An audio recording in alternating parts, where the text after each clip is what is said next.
Hola, ¿qué tal chicos? ¿Cómo están? Espero que muy bien. En el video del día de hoy vamos a continuar con nuestro curso de Química General para preparatoria y universidad. Concretamente vamos a ver el tema número 3, el cual es elementos y compuestos, en el cual estaremos indagando y profundizando en las mezclas homogéneas y mezclas heterogéneas. Bien, sin más preámbulo, a darle. Primeramente, a manera de un pequeño resumen del contenido general de este video, tenemos el siguiente esquema. Inicialmente exploraremos el concepto de materia. Veremos a su vez que esta puede ser dividida en dos tipos, como sustancias puras y mezclas. Dentro de las sustancias puras tenemos los elementos, los cuales se encuentran descritos en toda la tabla periódica, y a su vez los compuestos, los cuales están formados a partir de elementos de la tabla periódica, como puede ser el monóxido de hidrógeno, el agua, el dióxido de nitrógeno, el dióxido de carbono, entre otros más.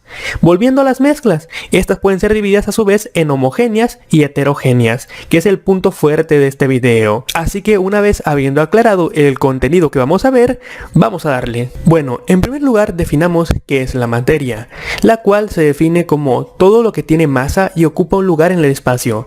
La materia está formada por átomos y moléculas como unidades o subunidades más pequeñas. Todo lo que nos rodea e incluso nosotros mismos estamos hechos por materia. El aire, la tierra, el agua, los animales, las plantas, los edificios, los vehículos están constituidos por miles de millones de átomos y moléculas que forman parte de nuestra vida diaria. Como está claro, la materia está en todos lados y esta es definida muy sencillamente como todo lo que tiene masa y ocupa un lugar en el espacio. Bueno, en primer lugar, dentro de la materia tenemos a los elementos. Los elementos también pueden llamarse sustancias puras simples y están formadas por una sola clase de átomos, es decir, átomos con el mismo número de protones en su núcleo y por lo tanto con las mismas propiedades químicas. Los elementos no pueden descomponerse en otras sustancias puras más simples por ningún procedimiento, es decir, que pueden verse como la unidad básica de materia, omitiendo el hecho de que existen partículas subatómicas como son electrones, protones y neutrones, que claramente son más pequeñas que los átomos. Pero continuemos. Son sustancias puras, simples, todos los elementos químicos de la tabla periódica, es decir, que tenemos un gran cúmulo de elementos. A las sustancias formadas por moléculas compuestas por átomos iguales también se les considera elementos. Por ejemplo, el oxígeno gaseoso, el oxígeno molecular o el dioxígeno. Muy bien, y justamente en la parte de abajo tenemos una representación de esto. Tenemos el O3. ¿Qué es el O3? Búsquenlo en Google, pero es el ozono. Y aquí pues también otros elementos que pueden ser plata o oro. Muy bien, continuemos. Por otro lado, dentro de las sustancias puras también tenemos a los compuestos. Los compuestos son sustancias formadas por la unión de dos o más elementos de la tabla periódica en proporciones fijas.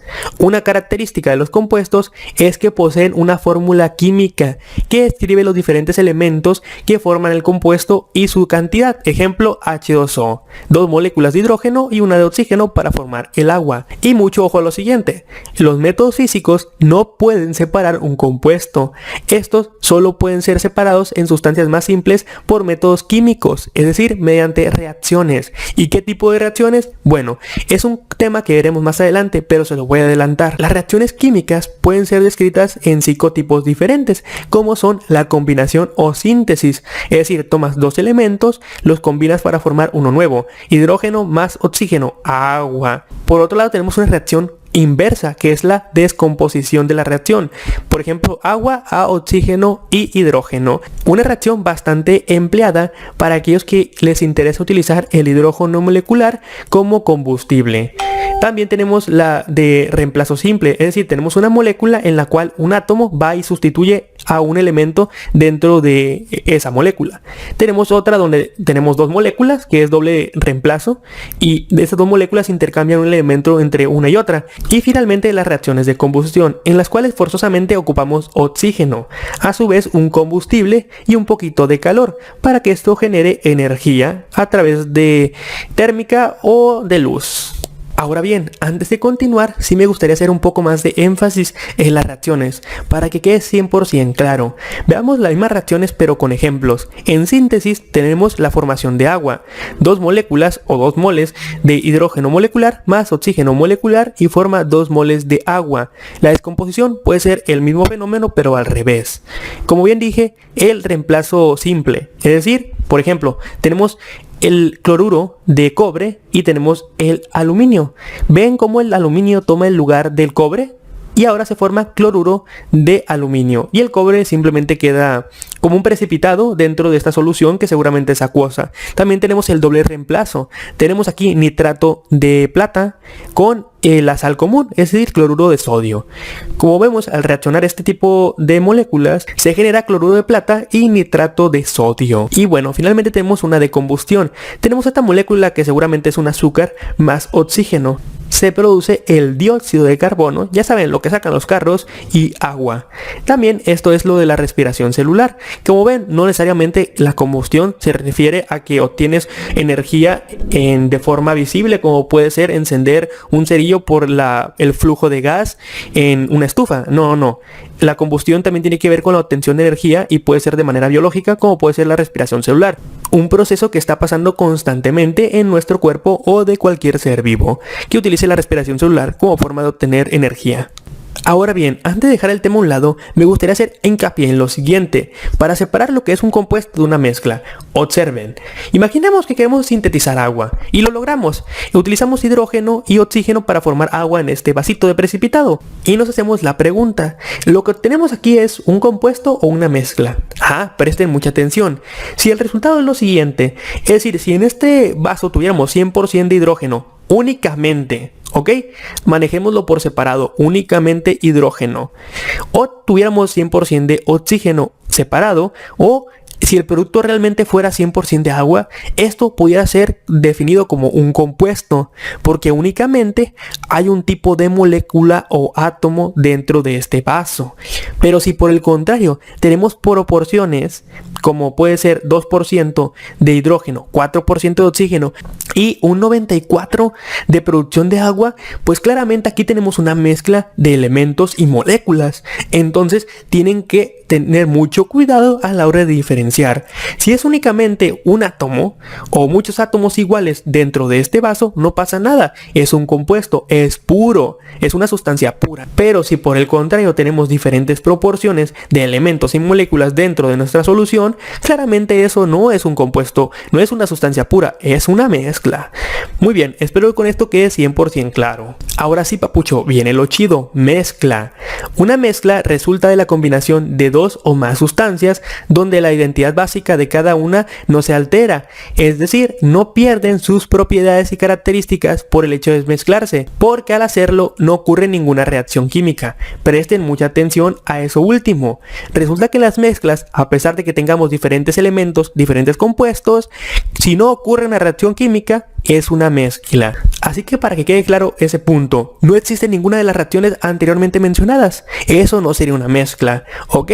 Vamos a mezclar elementos o compuestos, pero no ocurre ninguna de estas.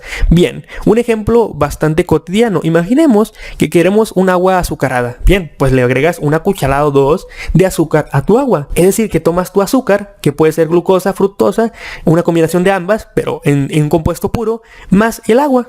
¿Y qué pasa? Bueno, tienes una mezcla ahí, pero realmente una reacción no está ocurriendo. Eso es una mezcla. Que sea de un tipo u otro, bueno, es una cuestión que veremos más adelante. Otras también más comunes es una mezcla de agua con café. A pesar de que la solución se vuelve negra y es homogéneamente negra, pues no deja de ser una mezcla. No ocurre ninguna reacción química. Simplemente el agua se pintó y se disolvió de manera homogénea. Otra mezcla puede ser el agua con frijoles o incluso aguas de frutas. Como podemos ver, el frijol no dejó de ser un frijol. No hubo una reacción química. Simplemente se infló. ¿Por qué? Por la hidratación. Pero el hecho de tener agua dentro no significa que esté ocurriendo una reacción, simplemente porque es poroso el frijol. Y también la mezcla con aguas. Bien, en este tipo de mezclas, pues claramente le está dando sabor a esa agua que tal vez no lo tiene, como es el agua pura, pero no deja de ser una simplemente mezcla porque no ocurre ninguna reacción. Bueno, con esto creo que todo quedó bastante claro, no es un tema muy complicado realmente. Bien, dentro de las mezclas, la primera es la homogénea. Las mezclas homogéneas se llaman también disoluciones, tienen una apariencia totalmente uniforme, por lo que sus componentes no se pueden distinguir a simple vista. Se dice que este tipo de mezclas tienen una sola fase. En química se denomina fase a una porción de materia con composición y propiedades uniformes. Un ejemplo, el agua de mar está formada por agua y muchas sales, donde se observa solo una fase. ¿Por qué? Bueno, porque simplemente aunque tengamos un montón de sales dentro de esa agua, tú no las puedes diferenciar. Únicamente cuando vas y pasas tu lengua, te das cuenta que el agua está bien salada y que si tomas un montón te vas a terminar muriendo. Pero a simple vista no se ve otra cosa que no sea homogéneo. Bien, dentro de las mezclas homogéneas tenemos el agua salada, como bien dijimos, el agua azucarada y también mezclas turbias, como puede ser el agua con café o una solución de café. También tenemos bebidas azucaradas como puede ser el Kool-Aid, la Fanta o incluso esta imagen que tenemos aquí abajo. ¿Saben qué es? Esto es nitrato de cobre, que en solución con agua adquiere un color bastante bonito, este color azul. Bueno, espero que con estos ejemplos haya quedado bastante claro que es una mezcla homogénea. Bien, finalmente las mezclas heterogéneas. Las mezclas heterogéneas presentan una composición no uniforme. Sus componentes pueden distinguirse a simple vista. En otras palabras, se observan diferentes sustancias en la mezcla, cosa que con las homogéneas no ocurre. Los componentes de este tipo de mezcla existen como regiones distintas que se llaman fases. Una mezcla heterogénea se compone de dos o más fases. Si observas la piedra de granito, puedes ver zonas de distintos colores que indican que la roca está formada de cristales con distintas sustancias. Bien, justamente como indica el ejemplo, puede ser granito o otro tipo de sustancias en las cuales no se miren de manera homogénea. Puede ser la tierra, puede ser un caldo de pollo, un vaso con un montón de piedras irregulares que no son iguales. El granito, como bien dije, una Chucky Cheez, es decir, una galleta de chispas de chocolate. Aparentemente tenemos una pequeña pasta o bueno, una mezcla de componentes que puede ser homogénea, pero cuando le agregas las chispas, ¿qué aparece? Ah, tenemos dos fases diferentes, chocolate y la masa, o incluso unos tacos, ¿no? O quién sabe qué sea esto de acá, un tamal. Bueno, creo que queda bastante claro el concepto, pero a manera de conclusión, cuando encontremos que tenemos una solución en la cual se pueden distinguir dos o tres o cuatro o más fases, es decir, diferentes componentes de esta mezcla y visualmente sea bastante sencillo de identificar, estamos ante una mezcla heterogénea. Si por el contrario, esta mezcla no presenta diferentes tipos de fases, sino solo una, independientemente de cómo esté la solución, es una mezcla homogénea. Bien, con esto doy por finalizado este video, recordándoles que el siguiente del curso va a ser enfocado a energía, cinética, potencial química y eléctrica, la cual estará profundizada directamente en las moléculas o átomos porque tiene que ver con química. Es decir, que vamos a quitar la cuestión física y vamos a ir directamente a la química de los elementos o compuestos. Bien, sin más por el momento, nos vemos en el siguiente. Chau, chau.